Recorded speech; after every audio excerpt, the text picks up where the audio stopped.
सिंधी आखाणी दिल जो नातो बाग 24 दरवाजो एतिरो आस्ते खुलियो वियो, थोरो धीरज खे अचंबो लॻो ऐं अखियुनि सां अचण जो इशारो कयो ऐं ते वापसि ध्यान बि चयो, अंकल तव्हां वापसि उहा ई ॻाल्हि, उहे ई सवाल। तंहिं ते रमेश ॾाढो प्यार सां ॿारनि जी ट्रिक में ई सम्झायो, ॾिस ध्यान, तुंहिंजी मम्मी ज़रूर वापसि ईंदी, पर अलॻि रूप में, अलॻि चेहरे में, ऐं तोखे ॾाढो प्यार बि कंदी, जल्दी ईंदी। तूं रोज भॻवान खे प्रार्थना कर। अहिड़ो सम्झाइण लॻो ऐं हुन जे चेहरे ते बि हल्की हल्की मुश्क अचण लॻी। ध्यान खे अखियूं निंड में भरजण लॻियूं ऐं हुनखे निंड अची वई। तंहिं ते आहिस्ते आहिस्ते उथी करे धीरज जल्दी सां रमेश जो कॉलर पकड़े ॿाहिरि गिले वियो ऐं उनखे गुस्से में तमामु कुझु चवण जे भावना सां अखियूं कौड़ियूं कयूं। ते रमेश सम्झी वियो कि हाणे मुंहिंजो वारो निकिरंदो। रमेश बि आइडिया करे चयो, ॿार खे ईअं सम्झाइणो पवंदो आहे न। तंहिं ते चयो, हीअं? रमेश चयो, ॿियो कोई रस्तो कोन्हे न, हुनखे निंड अची वेंदी, सुबुह जो उथंदो भुलिजी वेंदो, छा फेर पवंदो, हुनखे ख़ुशी मिली न। धीरज जो गुस्सो त वधंदो ई वञे।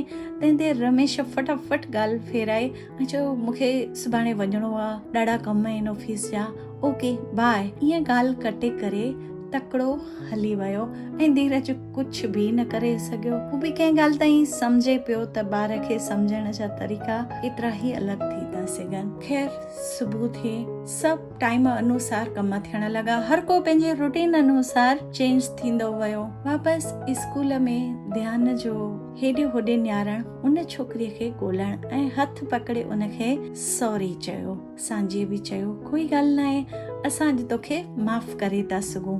पुछ छो? उन बि चयसि छो? उन चयसि कि मुंहिंजी मम्मीअ जो अॼु बर्थडे आहे त असां ॾाढो ख़ुशि आहियूं, बसि इन करे। ख़ैर भुल त सभिनी खां थींदी आहे, पाण सभु त ॿार आहियूं न। अहिड़ा मिठा सांझीअ जुमिला ॻाल्हाया ऐं ध्यान जो मन हिकदमि हल्को थी वियो। ख़ैर स्कूल जी छुट्टी थी। साधना जो सहुरो ॿिन्ही ॿारनि खे वठण आयो। साधना जी मीटिंग हुई ऑफिस में। तंहिं ते ध्यान जे घरां कोई वठण कान आयो हो। ओतिरी देर लाइ ही सभु ॿाहिरि बीठा ऐं हिन बि ध्यानु रखियो।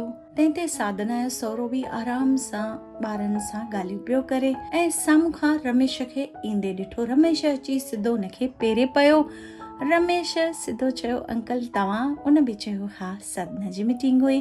तंहिं ते हुनखे सभु कुझु ध्यान में अची वियो। हा सही आहे, इन करे ई मां ध्यान खे वठण आयो आहियां ऐं सभु मुरी ॻाल्हि ॿुधाई। तंहिं ते ध्यान त उन ॻाल्हि ते ध्यानु न ॾिनो। उन सिर्फ़ु एतिरो ई ज़िद पकड़ी कि पप्पा छो न आया आहिनि, मूंखे कान्हे हलणो, पप्पा वठण ईंदा त ई हलंदमि। रमेश बि सम्झायो साधना जे सहुरे, पर ॿार जी ज़िद त ॾाढी ॾुखी थींदी आहे। तंहिं ते सांझीअ विच में ॻाल्हायो, हिकु कमु था कयूं ध्यान, तूं मुंहिंजे घरु हल, मुंहिंजी दादीअ मुंहिंजी मम्मीअ लाइ केक ठाहियो आहे, पाण मज़ा कंदासीं, पोइ तोखे मुंहिंजा दादा घर छॾे ईंदा। अहिड़ीअ तरह हुनखे मनाए करे सम्झायो ऐं हुन बि हा भरी। तंहिं ते रमेश चयो, ठीकु आहे, पाण ॿई फैमिलियूं त हिक ॿिए खे सुञाणो ई था, ही बि धीरज जो ई पुटु आहे, ठीकु आहे, जीअं हुनखे हुते ख़ुशी मिलंदी त तव्हां अंकल भले वठी वञो। हू वठी वियो ऐं हुन धीरज जे मम्मी पप्पा खे इंफॉर्म कयो कि हीअ ॻाल्हि ईअं आहे। तंहिं ते हू पंहिंजी ऑफिस जे कमनि ते लॻी वियो ऐं वापसि उते ऑफिस में ई वेठा हुआ सभु। मीटिंग चालू ई हुई।